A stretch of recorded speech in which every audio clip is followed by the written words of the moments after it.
এই গাইস আসসালামু আলাইকুম। আমরা অন্য আইটেমের একটা বিস্কিটের অর্ডার পেয়েছি, তাই সেটাই তোমাদের সাথে আজকে শেয়ার করবো যে এটা কিভাবে বানাবো, যাতে তোমরাও বাড়িতে বানিয়ে খেতে পারো। দেখে নাও কিভাবে বানিয়ে নিচ্ছি। এখানে নিয়েছি 1 কাপ সয়াবিন তেল। এখানে নিয়ে নিচ্ছি 1 কাপ পাউডার সুগার। এটা ফার্স্টে তেলের সাথে মিক্স করে নেব।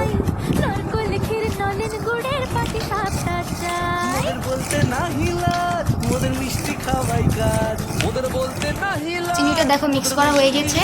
এরপরের ইনগ্রেডিয়েন্টসে এগিয়ে যাবে। এখানে 2 কাপ ময়দা অল্প অল্প করে অ্যাড করে নেব।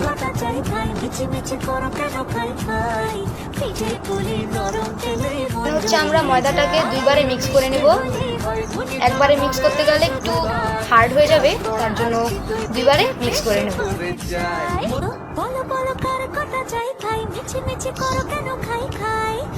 1 কাপ বেসন, যা আমি হালকা একটু রোস্ট করে নিয়েছি। এখন এগুলো ভালোভাবে মিক্স করে নেব। এখানে মিক্স করে দেবো 1 চা চামচ বেকিং পাউডার। সব ইনগ্রেডিয়েন্টস একসাথে মিক্স করে তারপর তোমাদের সাথে দেখা করছি। এখানে আমাদের ডোটা রেডি হয়ে গেছে। তারপরে বিস্কিটের শেপটা দিয়ে তোমাদেরকে দেখাচ্ছি।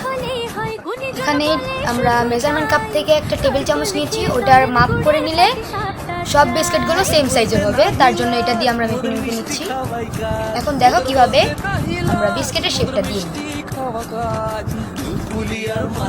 দেখো স্টেপ বাই স্টেপ কিভাবে আমরা বিস্কিটের শেপটা দিয়ে নিচ্ছি। বলে বুঝিয়ে দেওয়ার মতো কিছুই নেই, জাস্ট তোমরা দেখে বুঝতে পারবে। দেখেই বুঝতে পারবে যে ডিজাইনটা অনেক ইজি, কোনো হার্ড না। ডিজাইন করে নেব।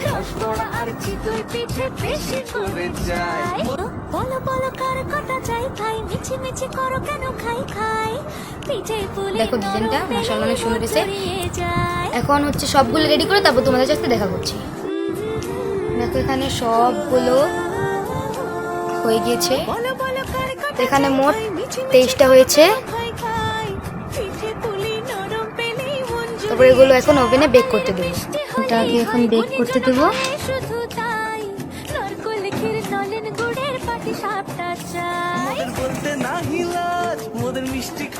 ওভেনটাকে কিন্তু আমরা প্রিহিট করতে দিয়েছিলাম। প্রিহিট করার পর আমরা বিস্কিটগুলো বেক করতে দিয়ে দিচ্ছি। বেক করার পর তোমাদের সাথে দেখা হচ্ছে। দেখো ওভেন থেকে বের করে নিয়েছি। জাস্ট কালারটা দেখো, বেশি কালার করবে না, বেশি কালার করলে আবার খেতে ভালো লাগবে না। এই কালারটা ঠিক আছে, এই কালারটা করবে। দেখো তুমি জাস্ট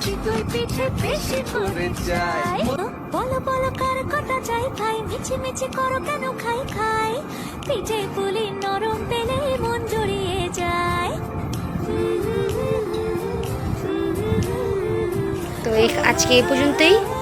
আবার দেখা হবে নেক্সট ভিডিওতে। আল্লাহ হাফেজ।